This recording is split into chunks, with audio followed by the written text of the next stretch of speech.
always say Dravid is the best in the West, but India is another dimension. But no one can sing them like David can. Yeah. That's true. He's got. I did a dance to one of his Dravidic songs with all the launches. He used to be in LA, huh? Yeah. So he joined us and they both went to San Diego. You were there and Dravid was in LA? Uh-huh. Yeah. That's good. I remember when he left, everyone was like, no, don't leave. Yeah. He's been in San Diego for what, Yeah. 30 years? I can't even imagine San Diego It was without in the Ron 90s Raj. he left. Late 90s. It's gonna be so weird there going there without Ryan Swami. Yeah. Okay. Jaya Radha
I'm gonna need a little water.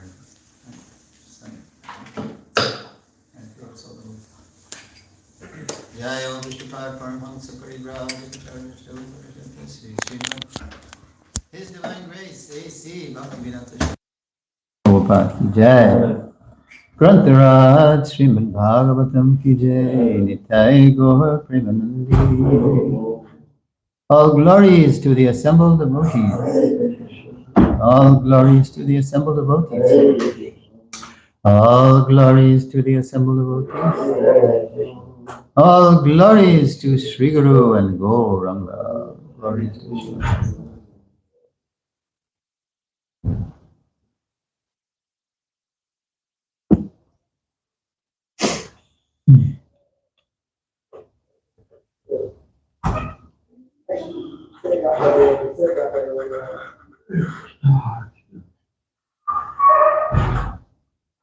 Oh, thank you.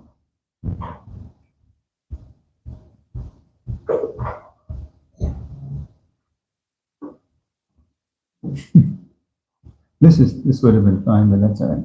We just don't want to risk spilling on the Bhagavatam, you know. Okay. Thanks. Oop. It will happen.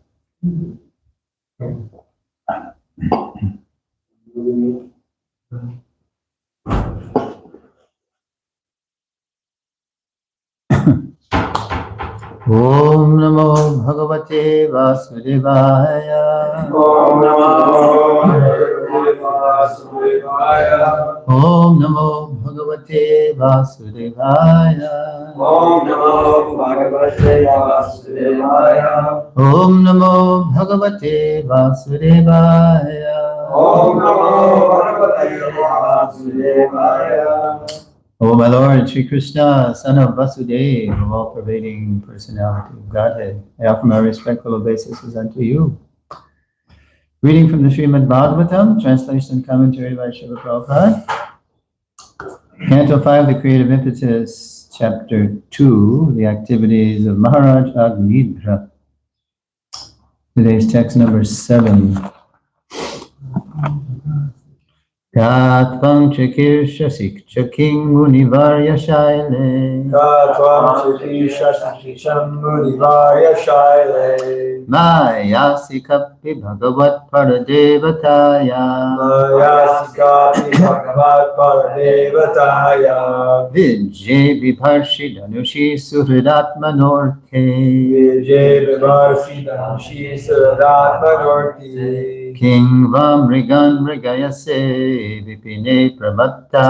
Kimba Mrigayase Vipine Pramatam. Katvam Chakir Shashi Chaking Munivarya Shaile. Katvam Chakishashikakim Munivarya Shaile. Mayasikapi Bhagavat Paradevataya. Mayasikapi Bhagavat Paradevataya. Vijay Vibharshi Dhanushi Suhridatmanorte. Vijay Vivarsi Dhanshi Suradatmanorte. Manorte King Vamrigan Mrigayase Vipine Pramatta. Kimba Mrigan Mrigayase Vipine Pramatam. Katvam Chakir Shashi Chaking Munivarya Shaile. Katvam Chakishashikakim Munivarya Shaile. Mayasikapi Bhagavat Paradevataya. Mayasikapi Bhagavat Paradevataya. Vijay Vibharshi Dhanushi Suhridatmanorte. Vijay Vivarsi Dhanshi Suradatmanorte. King Vamrigan Mrigayase Vipine Pramatta. Kimba Mrigan Mrigayase Vipine Pramatam. Katvam Chakirshashik Chakimuni Varya Shaile. Katvam Chakishashikakim Munivarya Shaile. Mayasikapi Bhagavat Paradevataya. Mayasikapi Bhagavat Paradevataya. Vijay Vivarshi Dhanashi Suritatmanorte. Vijay Vivarshi Dhanushi Suradatmanorte. Kimba Mrigan Mrigayase Vipine Pramatam. Kimba Mrigan Mrigayase Vipine Pramatam. Katvam Chakirshashikakim Munivarya Shaile. Katvam Chakishashikakim Munivarya Shaile. Mayasikapi Bhagavat Paradevataya. Mayasikapi Bhagavat Paradevataya. Vijay Vivarsi Dhanashi Suridatmanorte. Vijay Vivarsi Dhanshi Suradatmanorte. Vamrigan Mrigayase Vipine Pramatam. Kimba Mrigan Mrigayase Vipine Pramatam. Katvam Chakishashikakim Munivarya Shaile. Katvam Chakirshashik Varya Shaile. Mayasikapi Bhagavat Paradevataya. Mayasikapi Bhagavat Paradevataya. Vijay Vivarshi Dhanushi Suradatmanorte. Vijay Vivarshi Dhanashi Suridatmanorte. Kimba Mrigan Mrigayase Vipine Pramatam. Kimba Mrigan Mrigayase Vipine Pramatam.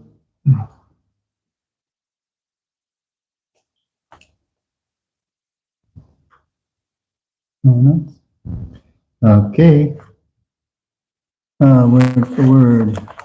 I've had a meter in a long time. Yeah, right. Yeah, it's refreshing.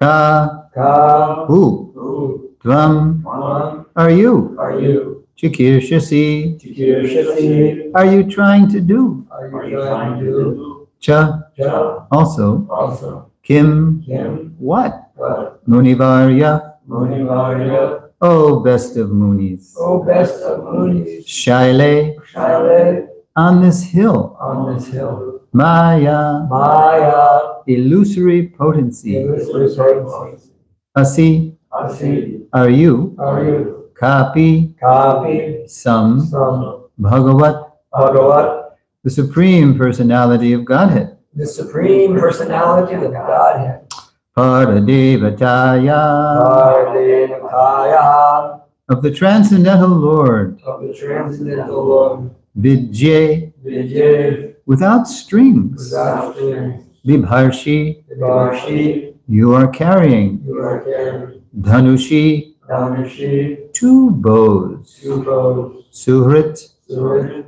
of a friend. of a friend, Atmanaha, Atmanaha, of yourself. of yourself, Arte, Arte, for the sake. for the sake, Kim, Kimba, Kimba, Kimba, or Mrigan, Mrigan, forest animals. forest animals, Mrigayase, Mrigayase, you are trying to, are you trying to hunt? are you trying to hunt? Vipine, Vipine, in this forest. in this forest, Pramattan, Pramata, who are materially maddened. who are materially added.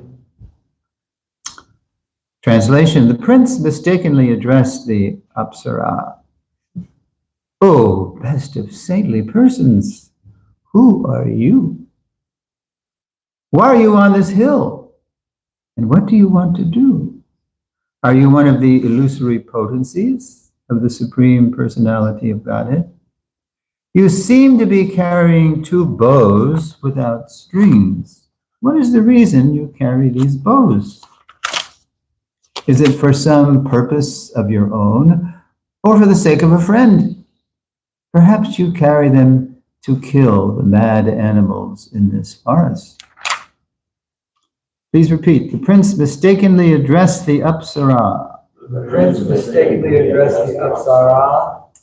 Oh, best of saintly persons. Oh, best of saintly persons. Who are you? Who are you? Why are you on this hill? Why are you on this hill? And what do you want to do? And what do you want to do? Are you one of the illusory potencies Are you one of the illusory potencies of the Supreme Personality of Godhead? of the Supreme Personality of Godhead? You seem to be carrying 2 bows without strings. You seem to carry 2 bows without strings. What is the reason you carry these bows? What is the reason you carry these bows? Is it for some purpose of your own, Is it for some purpose of your own, or for the sake of a friend? or for the sake of a friend?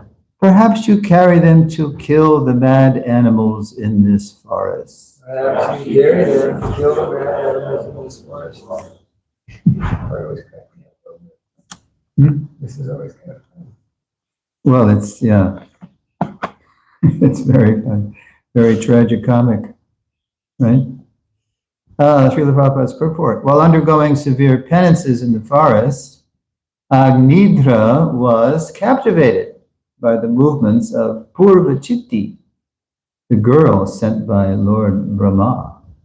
As stated in Bhagavad Gita, Kamaisthaistha Hritagyana. When one becomes lusty, he loses his intelligence. Therefore, Agnidra, having lost his intelligence, could not distinguish whether Purvachitti was male or female. He mistook her for a Muniputra, the son of a saintly person, in the forest, and addressed her as Munivarya.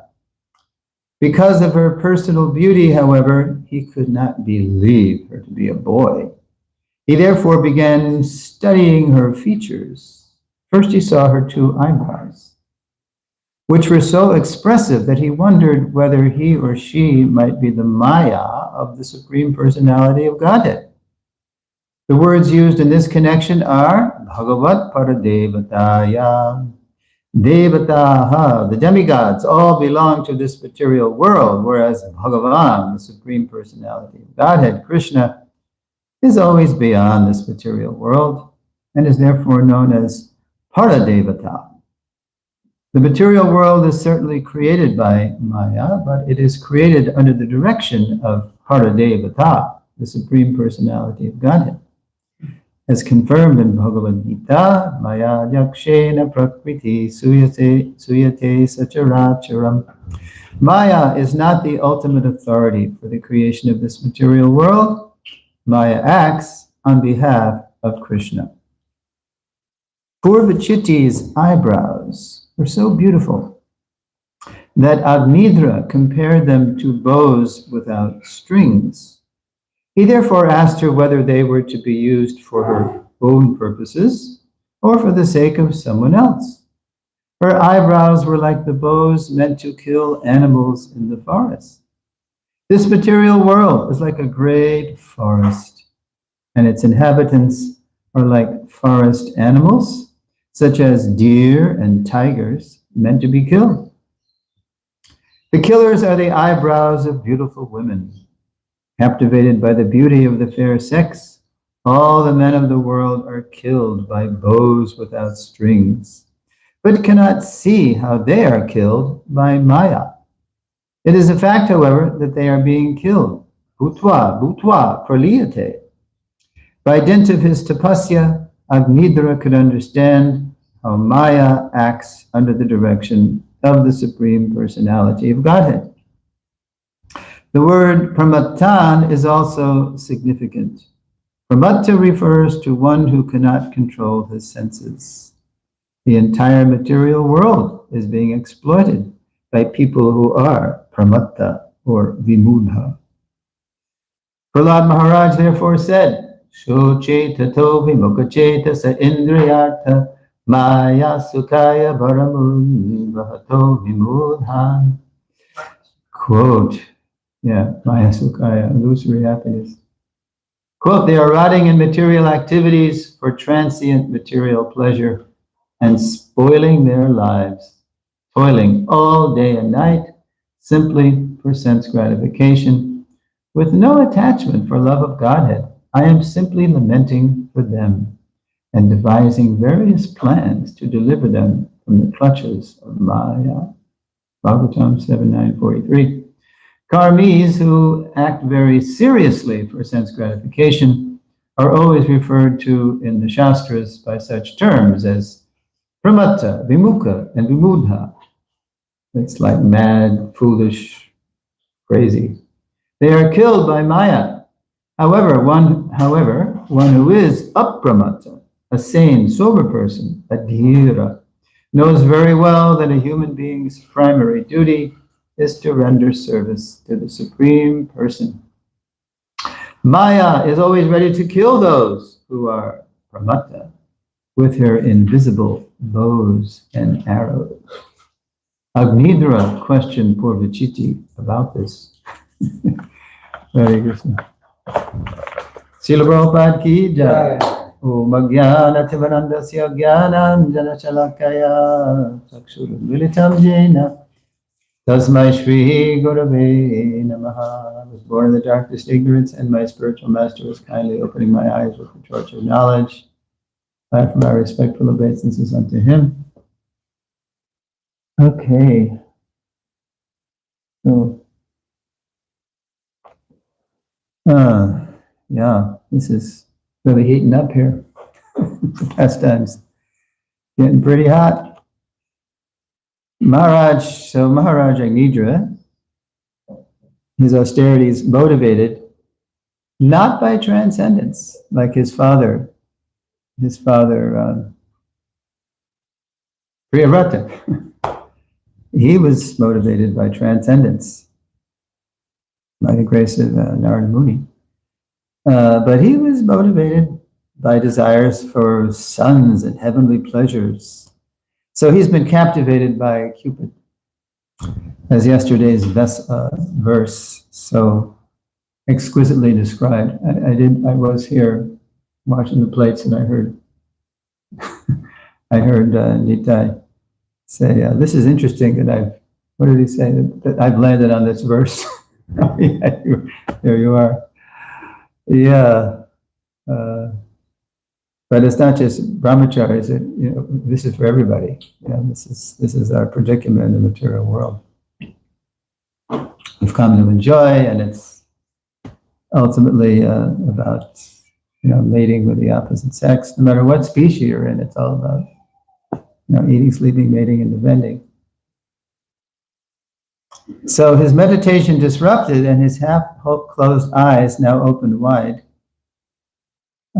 Yeah, and it's funny. I just look back at when he was meditating, his eyes were half open. It said, usually, if you look in the Gita, like half closed eyes, and it's the whole thing from the 6th chapter, text 11 to 32, how to practice the yoga system. You see the picture of the yogi, half closed eyes, because if they're all the way closed, then what? Then you fall asleep, and if they're all the way open, then you're distracted. So it wasn't described as half closed. It was a couple of verses back. It was half open because he was there because Brahma said, "Don't worry, I'm going to fulfill your desire, right? So I'm going to send this heavenly." So he was ready. He was waiting, right? So half open eyes. Now they're open wide. He's done. He's totally captivated. So Maharaja Nidra now speaks to the beautiful. So now he's speaking. Okay. What is he speaking? So Maharaja Nidra, his questions to Purvachiti, if you remember, who are you? Who are you? What are you? What are you doing? What are these bows of yours? Referring to what? Eyebrows. Eyebrows, right? Suggest how completely Purvachiti's beauty had bewildered him. I mean, he's completely, he's totally gone. When I was a kid, there was in the 60s, there was a song, Love Potion Number 9. I didn't know if it was day or night. I started kissing everything in sight. But when I kissed the cop down on 34th and Vine, he took my little bottle of Love Potion Number 9. Get out of here. It's crazy. So anyway, he's totally gone, Maharaja Nidra.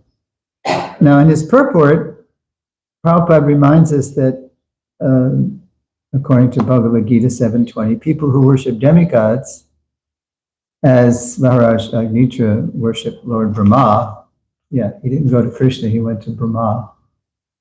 Because he likes, quick results from the demigods. Kang shabtam karmanang siddhi yajanta iha devata.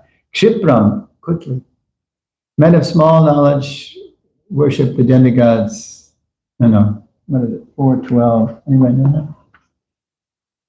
Kang shabtam karmanang, here it is. Men in this world desire success and fruitive activities, right?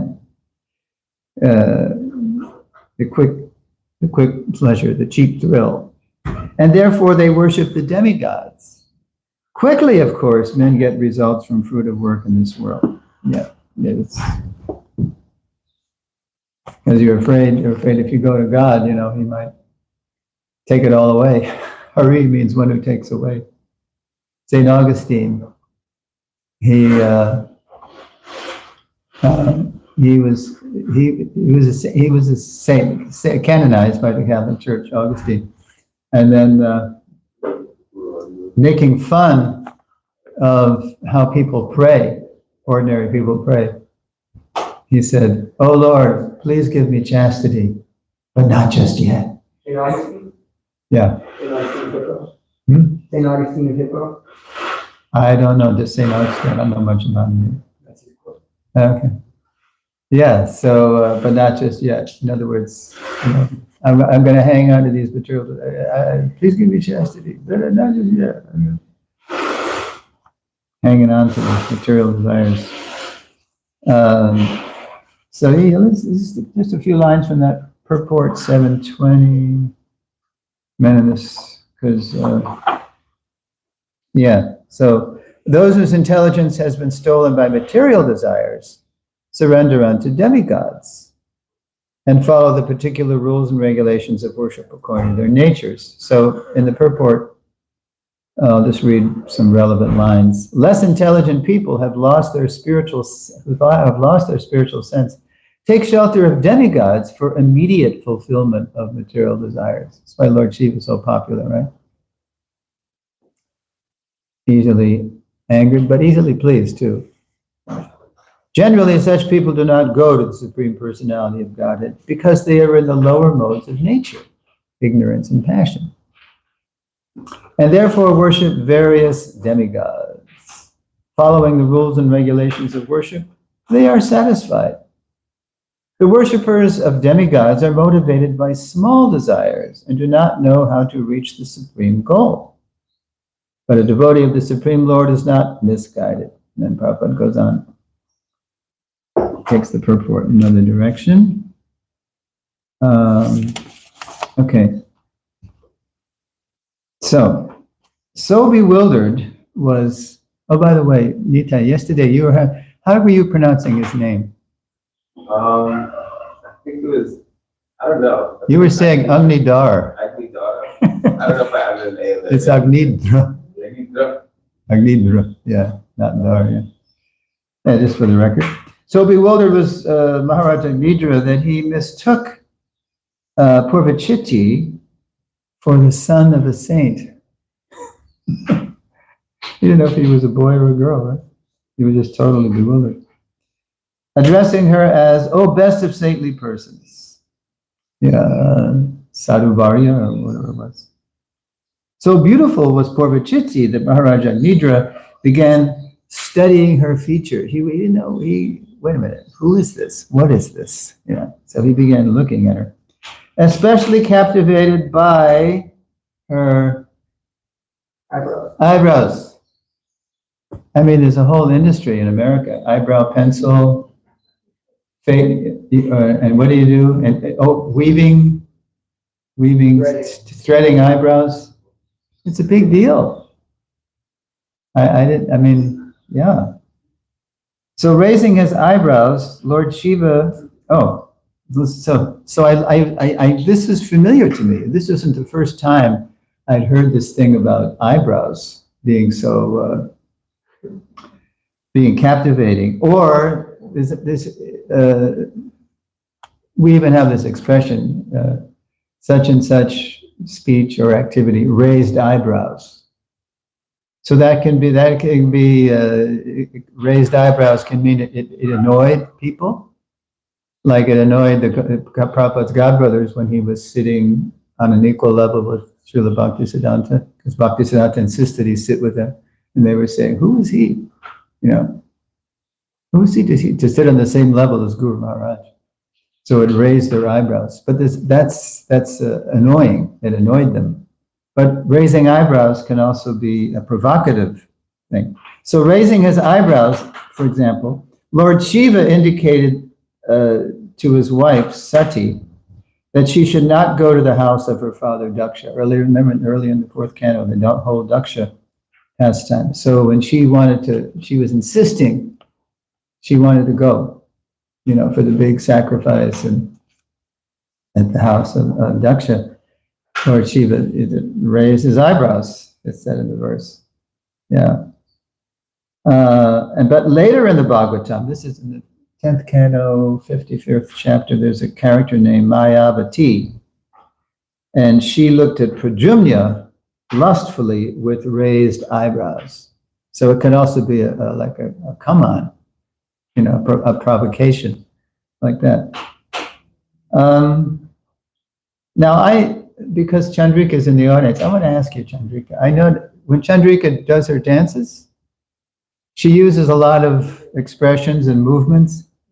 And how do you use your eyebrows to express different emotions? Can you tell us that? Because I've noticed this. Yeah. Now, how, for example, for different emotions, how do you? Yeah, I mean, it's just part of the different Leelas. Yeah. So when you're expressing through your eyes, your eyebrows can go with your eyes. So even smiling, you really smile through your eyes. You don't just smile with your mouth and your eyes. So the eyebrows sort of have the muscles that connect with the eyes. So really, it's really about because sometimes the eyes are said to be windows to the soul. So the eyes have a certain mood, and the eyebrows and the mouth, they follow the emotion that the eyes are. But the eyes are expressing from the soul. Yes. Yeah. So can you do a little demo here? So what's that? What's when the eyes are expressing, like I've noticed, sometimes you're in your lila. Sometimes the lila is that the gopis are trying to attract Krishna. So what do you do? So you're really feeling it inside, again, through your eyes, and it's just coming out, you sort of train your facial muscles and that to express through your eyebrows and through your eyes. So the movement is the same. It's just but what the movement's indicating, it depends on what the eyes are expressing. Right. So the facial expression, so even the hands, so everything, your hands, everything is going through that same emotion. And it comes through your eyes and eyebrows. Now, say you're doing a lila where Krishna is, or Radharani is pouting, and she wants to express anger at Krishna. So it's the same eyebrow thing? Well, yeah, you would push, basically the muscles would be the front of your eyebrows would push kind of more forward. It's a different mood, so. Yeah. So the manifestation follows the mood, yeah. Okay, I just wanted to hear some more, because because you're expert in I've said that to you too. There's so much is indicated just by the slight change of expression. It changes the whole mood. Whether it's crying or it's laughing. Sometimes it's just tipped by a little change. Yeah. And even in general life, that happens too. If you're angry, the eyebrows are differently. If you're happy,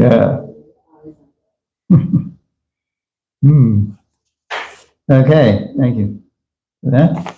Now, interestingly, in his commentary, I found something, I have the commentary of Vishwanath for the verses.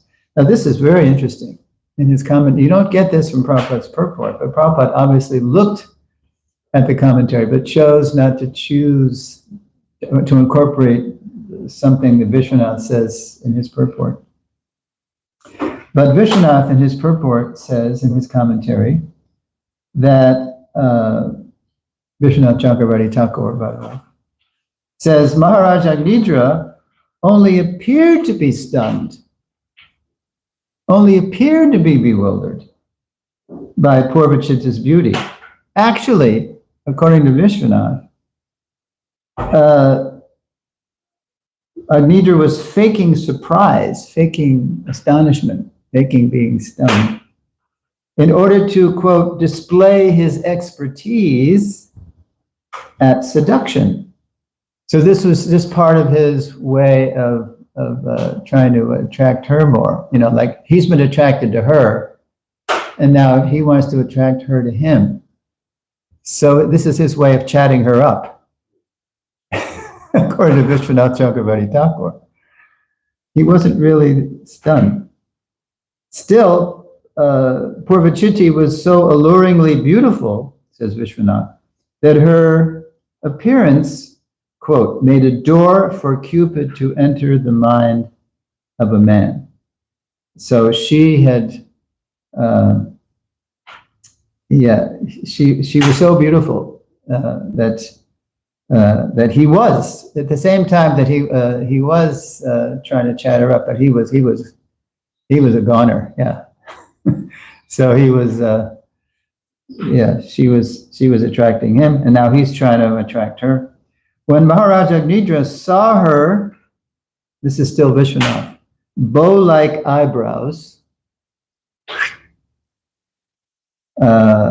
because she was attracting him, she was, coming on to him. He wondered if she was a hunter, Vishwanath said. She wondered he wondered if she was a hunter. Listen to this. Vishnudev adds, Maharaj Agnidra was the, quote, animal Purvachiti was hunting. He wanted some game, but now the game was after him. He was being hunted by the game. And by the way, there was another pop song in this connection, 1960s, Marvelettes. The hunter gets captured by the game. Anybody remember this song? Marvelettes, Don't Mess with Bill. That was another O-Town. Don't Mess with Bill. Anytime the hunter gets captured by the game. So somebody's hunting, we're hunting in the material world for sense objects, for pleasure, but we're being captivated, we're being captured. So hunter and hunted, they're both fooled by the illusory energy of the Supreme Lord. Now further down in his purport, Srila Prabhupada writes, quote, captivated by the beauty of the fair sex, and if you're a lady, by the handsomeness of, of a man. All men of the world are killed by bows without strings. The eyebrows, Cleopatra, attracted Mark Antony and Cleopatra, without strings, but cannot see how they are killed by Maya. Yeah, we're, of course, the soul can't be killed, but we're killing our chances for spiritual life if we allow ourselves to simply be allured by the what the illusory energy is dangling in front of us.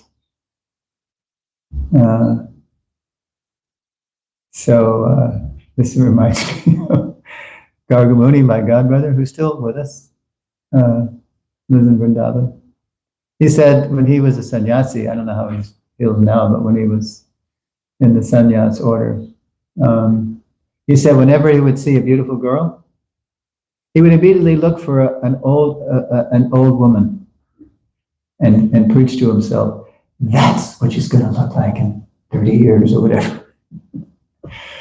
Yeah, because these bodies, they look good, especially when they're young, but they quickly deteriorate.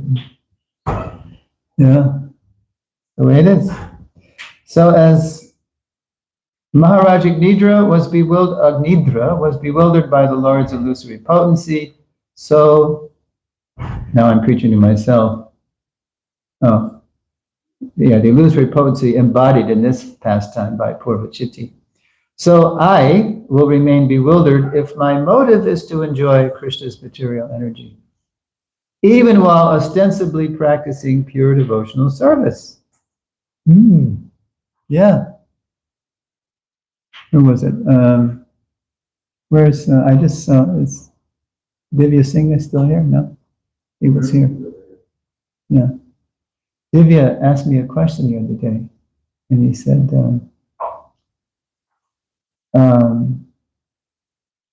do you think Parameshwar is seeing Krishna face to face? I said, I don't know, why don't you ask him? I know he's an empowered book distributor.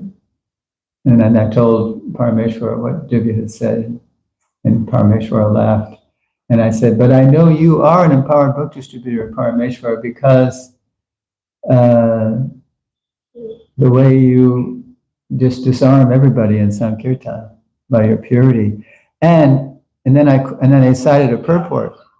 Prabhupada's purport to Gita, Bhagavatam 4, 28, 51. Prabhupada says, if you give your life to the mission of the spiritual master, that is tantamount to seeing the Supreme Personality of Godhead face to face. Tantamount. It's the same, it's equal to.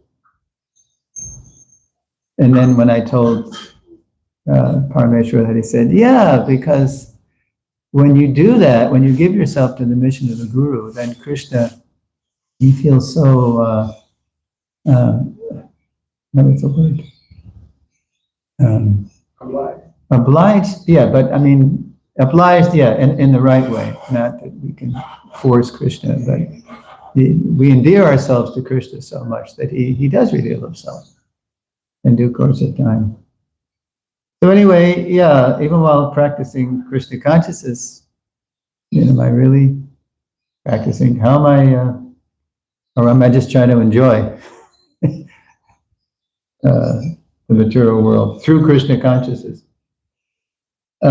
This reminds me also, Satsuru Maharaj told me that that Prabhupada told him, now why did Prabhupada say this? He asked, Prabhupada was still Swamiji, this isn't one of those old days, pastimes. Why, or what should we, how can we improve our Krishna consciousness? You know what Prabhupada told him? He said, you should, before you go to sleep at night, you should lie down and you should think of what you said and did during the day and think, how can I improve? Because we all say and do things that we later think, man, that was goofy. Why did I say that? Why did I do that?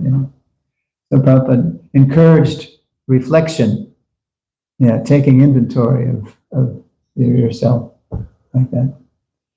Okay, so that's all I have, and I'd like to take some questions, if you have any questions.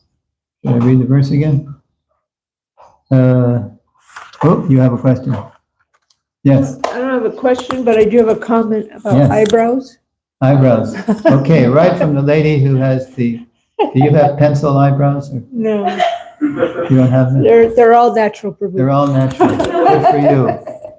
You're the real deal. But my very first love, who I knew from freshman year in high school, I ran into him 20 years later, and you know what he said to me? He said, "You always had the best eyebrows." Oh, wow. And so for 20 years, this boy's thinking about my eyebrows. And Just so see. I remember when I read that in the Bhagavatam before about how a woman can just wiggle her eyebrow and control people. I thought I was somewhat dubious when I read that, but then when that happened and he said that to me, I was like, oh, that must be true, because for 20 years this guy's thinking Your about eyebrows. my eyebrows. Do you remember wiggling your eyebrows? I don't remember intentionally wiggling them, but I mean I must have. So It's just part of it comes with the birth, right? You know how to wiggle your eyebrows. yeah, just part of the feminine wiles, I guess. All right, let's get from the ridiculous to the sublime. We have Vanessa. It's not that. So the tinkling of the ankle bells was kind of the start, right, of the allurement. Is that similar to, just forgive me, somebody said something about this and I wasn't sure if it was accurate, but did Urvashi do the same thing? Yeah. Okay, thank you. Yes, Menaka. Yeah, Menaka. Yeah, Menaka, and it was, who was it? What was the sage? I forget. Vishwamitra Muni, right? Vishwamitra. Yeah, Vishwamitra Muni heard the tinkling of Menaka's ankle bells, and then Shakuntala was the result of their union. Yeah, it's just see how potent sound is, the sound vibration. Or let's flip it, because it's not that you might think from all this that the woman, it's all the woman's fault, right? She's the Jezebel, she's the devil, or whatever. But it's the same thing for a man. So what about if a man does something? What about, in other words, okay, so in the name of, so here we are living in ISKCON Tucson. So how should the men dress? Should they just walk around with bare-chested and especially if they have muscles, showing up their muscles? They should shave their eyebrows. They should shave their eyebrows. Some do. Some pujaris. Yeah, we have to dress appropriately. We have to not, because it just comes with the body. we're already attracted, mostly to the opposite sex. So we can't aggravate that. Yeah, and Jadharani has a thing about it in her book, The Art of Spiritual Life. I forget what prompted this. But she was wearing shorts. Judy Kozlovsky, that was her. She was coming to the storefront, and then it was pretty hot, so she was wearing shorts. So then she was getting criticized, by the brahmacharis living in the storefront. So she went to Prabhupada. So what should or Swamiji? And so Swamiji said, okay to wear shorts. I mean, it's really hot out, So, and this was the fall. This is in October. It must have been an Indian summer. And so Prabhupada said, attraction is already there. Attraction is already, so no need to aggravate it. In other words, if you have nice legs, if you're showing off your legs, then you're just aggravating it. So that's all he said. He didn't scold her. So he just gave her the hint that, yeah, it's better to wear something a little more modest. Did I answer your question? I forget. Oh, yes. Okay, good. Did I forget what I said? Oh, yeah, I was talking about, we all have to dress appropriately. That it? Well, what if you don't have nice legs? Oh. Can you?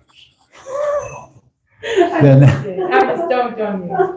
what if you don't have that? So that'd be good because everybody would see that it's not worth it, because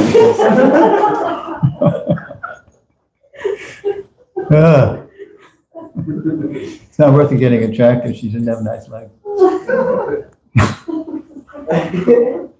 These bodies, they quickly go to worm, stool, or ashes, right? That's the future of this body. It's just the illusory energy.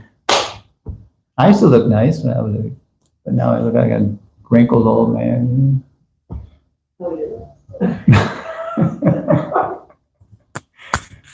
Okay, no questions, huh? Okay, Prabhu. Please elevate the discourse. This is in a completely different topic. Today's the appearance day of Srivas Thakur, so I was wondering if you could say something about his position in the Panchatattva. Wow. Yes, position in the Panchatattva. He is the incarnation of Narada Muni. And when you go to Mayapur, you've been to Mayapur? Yeah. Yeah, you ever go to Srivas Angan? Don't remember. That's the home of Srivas Thakur, right down not far from from the compound in Mayapur. And this is where the Sankirtan movement started. It started right in the house of Srivas Thakur. So it's a real holy place. Yeah, and Srivas was so absorbed. He was so absorbed, just like Narada Muni is. He's always walking around, Narada Muni Bhajai Vina Radhika Ramanana. He's always singing the glories of Sri Radha and Krishna. And so Srivas, he was so absorbed in the kirtan that once, what happened in CC? You know what happened? Some traumatic event happened. His son died. Yes. So, and Mahaprabhu could sense that something was wrong. But Srivas didn't. But Srivas didn't stop the kirtan. He was so absorbed, he knew his son had passed away. So Mahaprabhu said, What's going on here? And so Srivas said, oh, it's nothing, my dear Lord. What? Your son died? He hears, your son died? This is big. And you did. So, and what happened then? I forget. It was a big thing. Yeah. So Srivas Thakur, he's, so when you go to the house of, it's like the birth of the Sankirtan movement. This is where, because before he went outside publicly, this is what Prabhupada did too. He first did the Sankirtan inside right? Congregational chanting with the devotee. And then in the fall, he said, now we're going to take this outside to the parks, to Washington Square Park, to Tompkins Square Park. And the devotees were nervous. Oh no, what? People are going to laugh at us? And no, but anyway, they just followed Prabhupada like little ducklings behind, or little goslings behind the mother goose. They were just following Prabhupada, chanting in his shelter. So he said that's what Mahaprabhu did too. He first chanted, and then he took it outside, and then that's what prompted the Qazi to want to stop it, because so many people were chanting Hare Krishna in public, and it was Muslim Qazi, and anyway, so all glories to Srivas Thakur. That's about all I can say. Yes? I just want to say something else about him. He's considered to be the smaller limbs of Lord Chaitanya Mahaprabhu, as in like his hands and his face. And anyways, I just remembered that looking at you and speaking about him. So. Yeah. I was shrinking as you were. No. Because you were using your hands expressive, talking about, in bliss about. So Srivas is also considered the smaller limbs of Lord Chaitanya. The fine movements, is that the idea? I guess so. Just the smaller, the smaller movements. Gestures. The hands and the face. Yeah. Interesting. That was in CC? It's in another book that I was listening Chaitanya to being Bhagavatam. read. Yeah. Okay. Mhm. Thank you. Okay, thank you. Do you have anything to say? Okay. Okay, and the conversation, it's really going to heat up now because she's going to reply to who are you. They're both coming on. This is what he wanted. Watch what you pray for. Here she is. Srila Prabhupada Ki Jai.